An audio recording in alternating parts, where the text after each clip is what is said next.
Salut, le fameux salut. Alors on s'en doutait un petit peu, voilà, on y est. Tu vois, McCartney, c'est écrit en arrière de moi, le Premier ministre du Canada que j'appellerai par intérim, déclenchera des élections dimanche.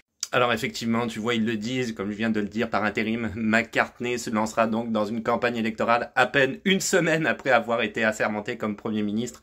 C'était à la suite, je te le rappelle, de la démission de Monsieur Justin Trudeau et avoir désigné un cabinet de 23 ministres. Le Parlement sera dissous tout juste avant la reprise des travaux qui était prévue le 24 mars, comme je te l'avais déjà dit sur les réseaux sociaux, on s'y attendait vraiment en raison de la prorogation du Parlement accordée au début janvier par la gouverneure générale à la demande de Justin Trudeau. C'était le temps qu'effectivement il trouve un successeur à Justin Trudeau. Ça c'est fait, donc voilà, les élections arrivent. Alors tu vois comment ça va se passer ici au Canada. Les élections, faut te dire que c'est pas nécessairement comme les autres pays, c'est assez fulgurant. Pour les avoir vécues à plusieurs reprises, que ce soit provincial ou même fédéral, c'est très rapide. Donc une campagne électorale doit durer entre 36 et 50 jours. Habituellement, on est plus vers les 36, je te dirais, que vers les 50. Ok, donc comme je te dis, c'est vraiment rapide. Le jour du scrutin demeure à confirmer, mais les électeurs devraient aller aux urnes soit le 28 avril ou le 5 mai, selon nos informations. Donc effectivement, ce journal-là parle de dates plus précises, mais la plupart des gens, des journalistes, des professionnels dans le monde de la politique ont parlé de fin avril, début mai. Donc effectivement, ça correspond. Alors tu le vois en arrière de moi ce matin, on en parlait dans les journaux, les pancartes électorales des libéraux sont déjà imprimées, tu les vois en arrière de moi, il y a déjà des pancartes de fait, ça va très vite, ça n'a même pas été officiellement encore annoncé, même si on sait que ça va l'être, mais les pancartes sont déjà imprimées, donc c'est très rapide. Au niveau des slogans, le Parti libéral a choisi le slogan Un Canada fort, donc voilà. Et le Parti conservateur a choisi le Canada d'abord. Donc tu choisis Canada fort ou Canada d'abord. Ça se joue là-dessus. Alors, quelque chose quand même de plus intéressant. Au niveau des partis politiques qui vont être les plus gros, on va dire, on parle pas des mini-partis politiques qui voient jamais le jour parce que il y a un ou deux députés qui ont été élus. Ceux-là, on va les mettre de côté parce qu'effectivement, il y a une myriade de partis politiques. On va parler des plus importants. Donc, vous les voilà, le Parti libéral du Canada, donc Monsieur McCartney, qui est à l'heure actuelle le Premier ministre, va se présenter comme candidat. Le Parti conservateur du Canada, le Bloc québécois, le Nouveau Parti démocratique et le Parti vert du Canada. Ce sont les partis principaux. À noter que ces deux-là, le Bloc québécois et le Parti vert du Canada, n'ont jamais été élus, n'ont jamais eu de Premier ministre ici au Canada. Donc ça, et le NPD non plus. Donc ça se joue la plupart du temps entre le Parti libéral et le Parti conservateur. Le NPD, le Nouveau Parti démocratique ici, a souvent beaucoup de députés, donc ce qui implique que quand un gouvernement est minoritaire, il doit souvent compter sur l'appui du NPD pour essayer de faire passer certaines de ses politiques, ce qui était le cas d'ailleurs pour le dernier gouvernement de Monsieur Trudeau.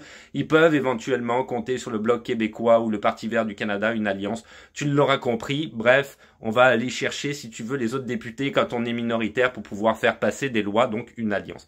Si un de ces deux partis-là, par exemple, est élu majoritairement, ben là, effectivement, c'est comme un peu ce qui se passe au Québec. On est dans une forme de dictature, ils font ce qu'ils veulent, quoi. En tout cas, Legault, c'est comme ça qu'il fait.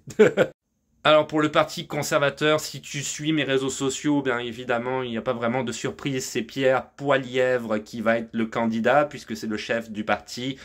Donc c'est lui qui va faire campagne. Pour le Nouveau Parti démocratique, c'est Jagmeet Singh que tu vois ici, qui est chef du parti déjà depuis de nombreuses années maintenant. Donc effectivement aussi pas de surprise à ce niveau-là. Pour le Bloc québécois, c'est donc Yves Blanchet que tu vois ici, on le voit pas très bien, ici en haut, on le voit un peu mieux. Donc ça, c'est un parti qui avait été créé dans les années 90 pour, si tu veux, donner un petit peu de voix à la province du Québec au niveau du fédéral, des députés au niveau du fédéral. Donc effectivement, dans les autres provinces, les autres territoires, très peu de monde vote le Bloc québécois, on va pas se mentir. Je pense pas que, si tu veux, l'objectif du Bloc québécois, c'est d'un jour avoir un Premier ministre. À mon avis, c'est peu probable, mais simplement de donner une résonance quelque part, si tu veux, de la parole québécoise au niveau du fédéral, ce qui peut-être n'est pas une mauvaise chose. Chacun y voit un peu ce qu'il veut. Je connais pas le programme du parti politique en question non plus, je te dirais. Je vais regarder ça dans les jours qui viennent, ça c'est certain. Et finalement, on termine avec le Parti vert. Donc, c'est Elisabeth May que tu vois ici, qui est la représentante de ce parti-là. Donc, un parti d'écologistes qui, encore une fois aussi, n'a jamais gagné des élections, n'a jamais eu de Premier ministre, hein, quelque part. Donc, c'est comme je l'expliquais tout à l'heure, les premiers ministres qu'on a eus ici au Canada, en alternance conservateurs, libéraux, c'est la plupart du temps ça qui arrive. Ces autres partis-là n'ont pas réellement de possibilité d'avoir un Premier ministre, mais comme je le disais tout à l'heure, peut-être avec le nombre de députés, un certain poids pour des alliances éventuelles dans un gouvernement minoritaire. Et voilà, donc j'ai fait le tour de la question. Évidemment, je vais continuer à te tenir informé à ce sujet-là, notamment au niveau peut-être des différents programmes. Qu'est-ce qu'on va avoir au niveau des différents partis?